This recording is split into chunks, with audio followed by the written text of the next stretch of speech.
Labas rytas, draugai, žodžiu, atvažiavau į Plungę. Į ligoninę atvežiau savo žmoną. Tai esam ligoniniai. Atvažiavom su Tesla. Nu ir ką, turim stotelę. Elektromobiliam pasikraut, bet stotelė. Da tokių cirkų nematęs. Stotelė tiesiog su pusnim užstumdyta, kaip nereikalingas daiktas. Nu, žodžiu. Pusnis tai didelis, virš galvos. Nu, bet taip negerbt turtą kažkokią. Nežinau, ar čia geras variantas. Kažkas vis tiek investavo, pastatė stotelę elektromobiliam pasikrauti, kaip mano atveju.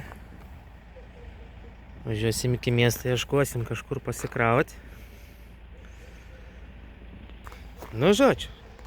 Tai kažkas klausėt truputį apie Teslą papasakoti. Tai va, važinėjęs dabar su Tesla. Važiuosim šiandien galbūt netgi truputį nusiplauti ją. Pirmą kartą, nes čia tie visi šalčiai buvo.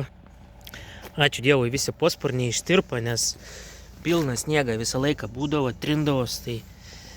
Bet reikės vis tiek, pirmadienį važiuosim į servisą, tai kažkoks girgždėjimas yra.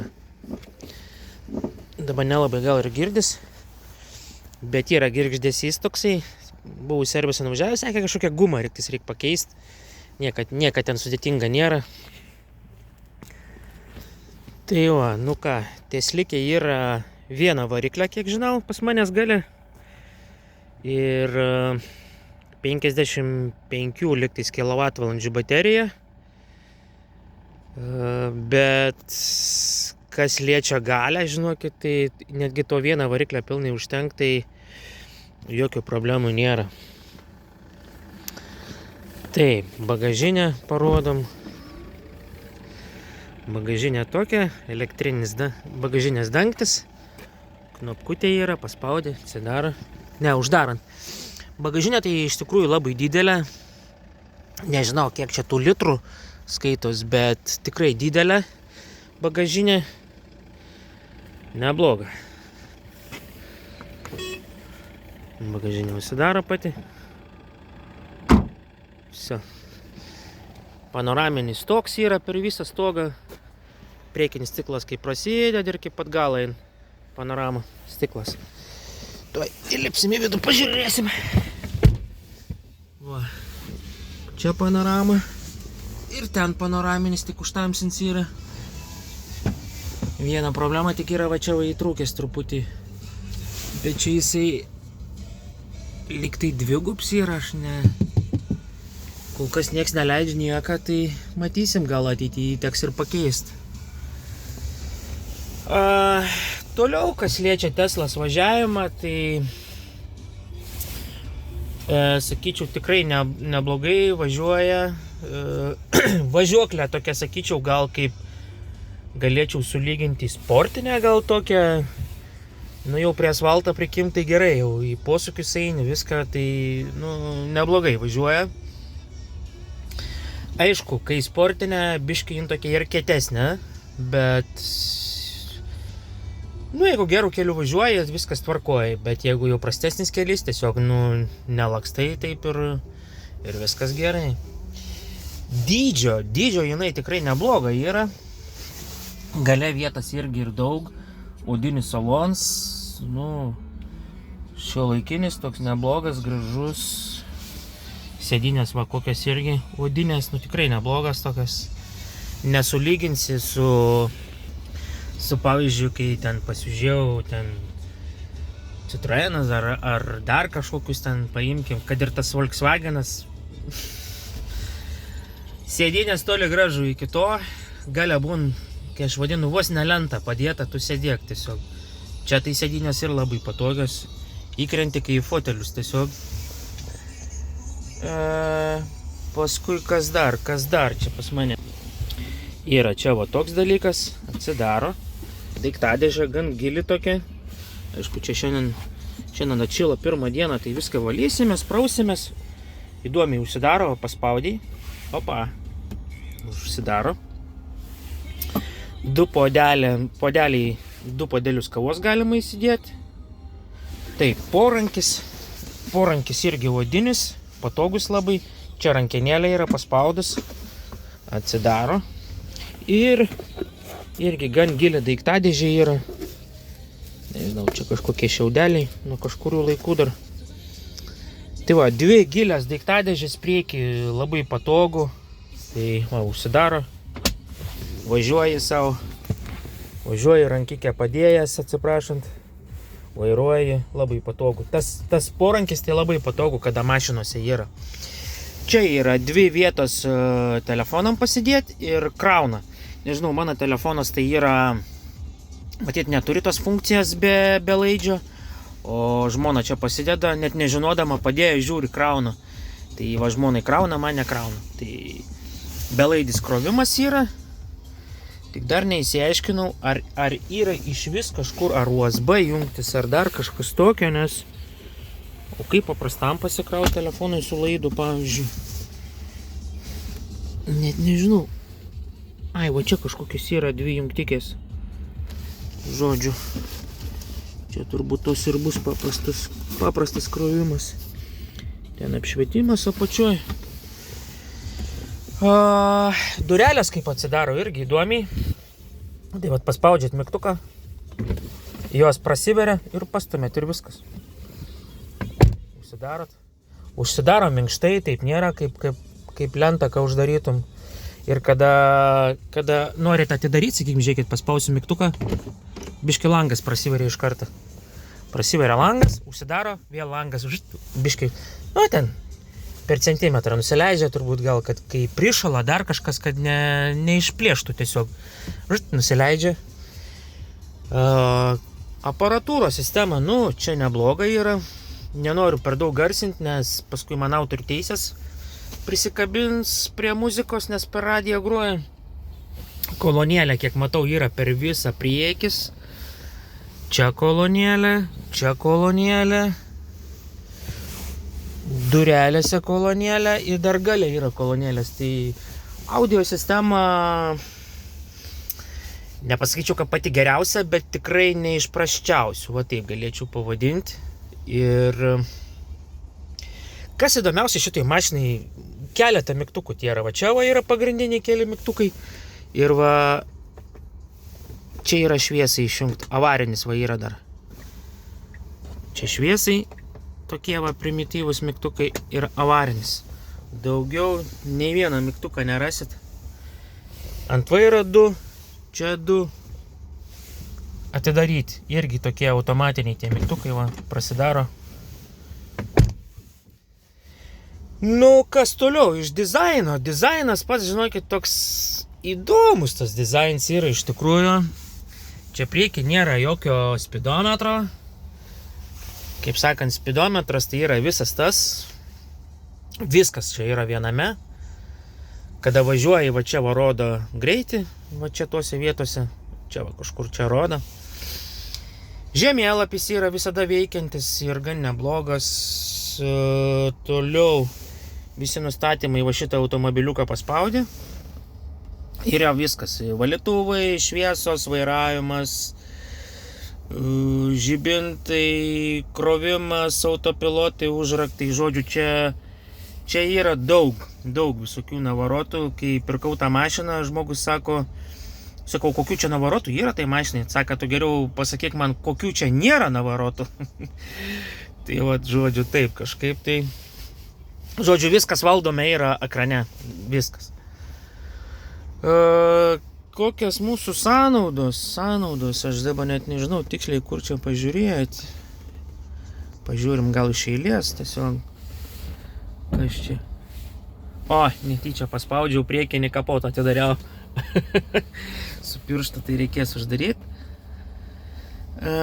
Dinamika, čia stabdymas, chill arba standartinis, vairavimas, sunkumas yra reguliuoja, stabdžių režimas.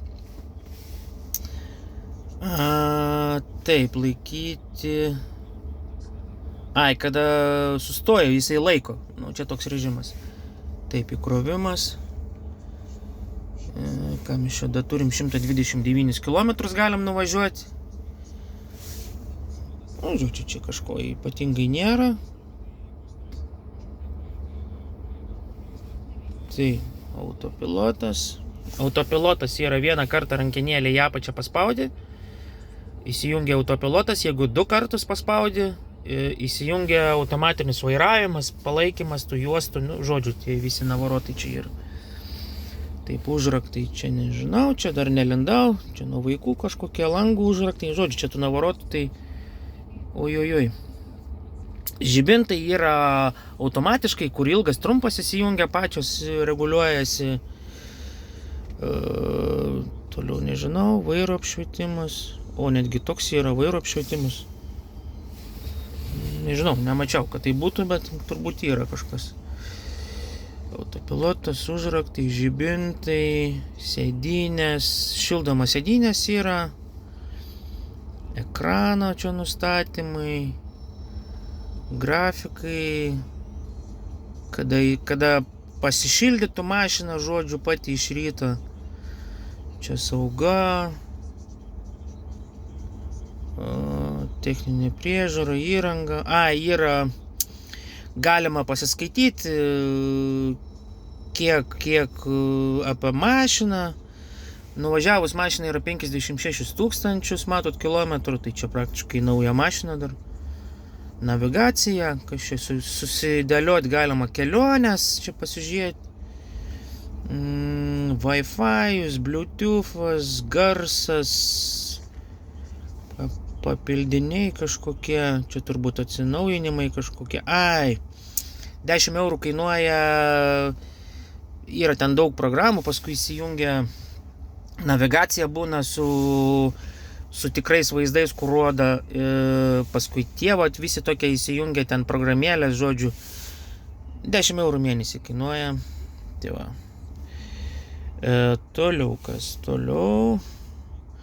Čia išjungiam, čia šildymas yra. Galima šuniuką palikti. Tai kada palieki čia ant ekrano rašo, šuniuką paspaudė, tai nesijaudinkite, šeimininkas žino, kad šuniukas mašinoje neužilgo grįšime parašyta. Paskui stovykla yra. Čia tipo su tuo laužu, kur toks laužas dega ir šildo po truputį. Paskui kas yra priekis galas šildyti. Žodžiu, čia irgi tuo automatiniai, auto stiklo nuo tas drėgmės nuėmimas, net nežinau kaip čia pavadinti. Toliau kas čia yra. Čia mano telefonas, visas skambučiai mano, galima per čia susirinkti numerį. Toliau kas čia valytuvų greičiai, šildymo stiklas, radijo stotis visos, kurias gaudo. Šiaip programėlių čia yra visokių pilna. YouTube, Music, Spotify, visokie. Kas čia yra? Čia Netflixas netgi yra, žaidimai yra. Žodžiu, kol kraunės gali žaidimus čia žaisti. Nu, žodžiu, čia. Tai va tokia ta mano mašinėlė.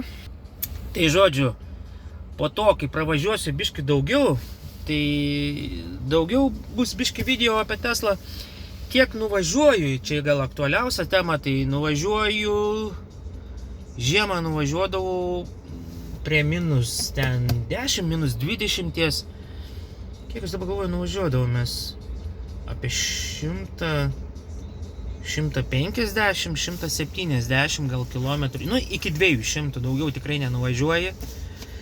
Nes ir mes mėgstam šiltai važiuoti, mes šildymus įsijungiam, sėdynės šildomas yra įsijungia, tai visą tai eikvoja irgi energiją, tai nėra taip, kad mažai energijos sunaudotų, nes šildymas daug atima. Tai sakau, mes šiltai važiuojam, netaupom, pasiskaičiuojam, kad mums, pavyzdžiui, iki ten užteks, tai nuvažiuojam, kažkur paliekam pusvalandžiai, valandai, pasikrauna ir vėl važiuojam namo, nesukam galvos. Anksčiau, kas būdavo gerai, prie Norfos atvažiuoji, prie Norfos būdavo 15 centų, man atrodo, kilovatvalandė pasikraudavo. Tai mes važiuodavom už 2,5 eurą 100 km. Nu, čia nerealiai pigiai yra.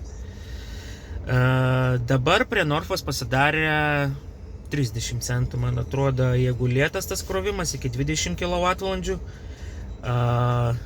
Jeigu tas greitas krovimas iki 40, atrodo, kWh, ten 35, jeigu neklystu. Bet gali kitose miestuose įtariu skirtis. Ten gal didmiestį gali būti netgi brangiau. Čia aš kalbu apie savo miestą, Naujoji Akmenė.